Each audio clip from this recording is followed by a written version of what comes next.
Okay, in a previous video we looked at Cox-Ross-Rubinstein and we changed code obtained from Volupta, made some modifications and worked out the value of a range of options in using a Cox-Ross-Rubinstein tree. So we also estimated before.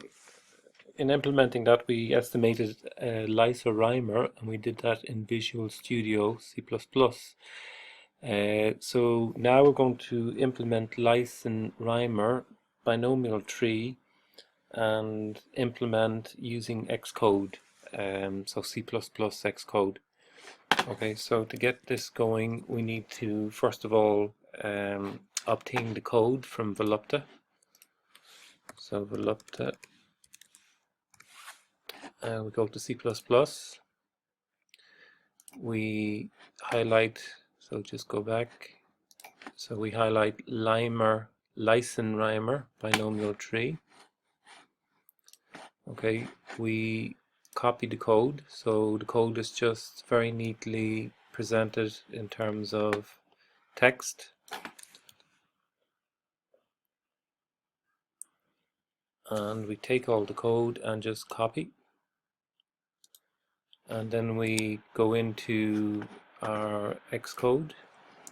We say create new project. We look at command line tool and OS X application. So we pick this combination. We give it a name. So Leisen Reimer Xcode. Probably no need to write Xcode. So Leisen Reimer. Next, we create that folder. We come down to main. We can delete, I suppose we can delete everything here and then just paste. Okay, and now a few things. This seems to be standard on those on the code from Volupta, Visual Studio 2015 and Xcode. Both have issues when include stafx, so that header file, and this file is incorporated. So we can just put in a double / and that converts those entries into just text that the compiler won't read. Now there's also an issue here, and I'm not sure what the problem was. When implemented in Visual Studio C++, there was no issues here, but there seems to be one now in Xcode. If you change this, so this really is to get the sign of a function or a sign of a variable. So if the value of the variable is less than 0, we want to return -1. If it's greater than 0, we want to return 1, and if it's equal to 0, it returns 0. The SGN function, this function is like the VBA function SGN that we see in Excel Visual Basic Applications. It's picked up later. SGN is picked up here. So we need this function. We can't just ignore it. We have to amend it here so that it doesn't cause problems. So SGN appears here and here, and Excel is finding, we just double click, may reach end of non-void function. Okay, one solution here I found was if we change the code slightly,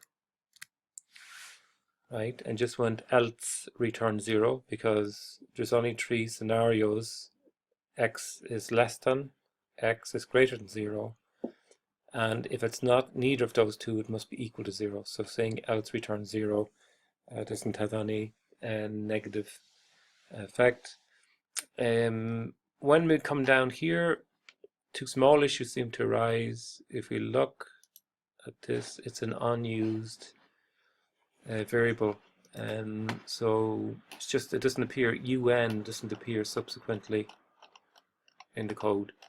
So again, we could just go /, do double /, and that code then becomes just text.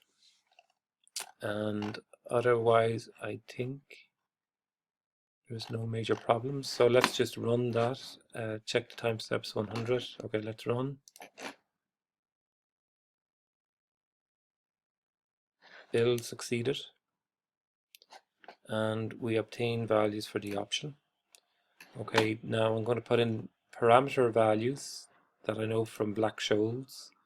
So I know that if we use a spot of 100 and an exercise of 100, time period of 1 year, risk-free rate of 5%, volatility of 20%, I know that when we estimate the value of a European option, when we apply these values, the European call should be 1045. So let's just run that. And it's 1045. And this,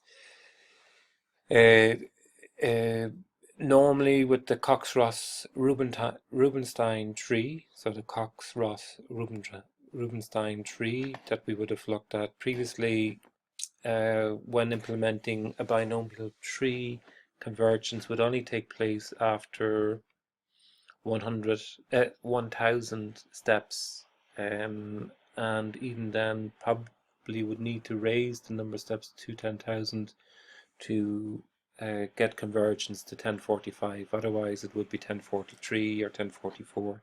So a 10,000 step tree would be required on a Cox-Ross-Rubenstein tree, and that just illustrates the major point here. Leisen Reimer, very efficient. This type of tree is a very efficient tree in estimating the value of options. We don't need a lot of steps to reach convergence.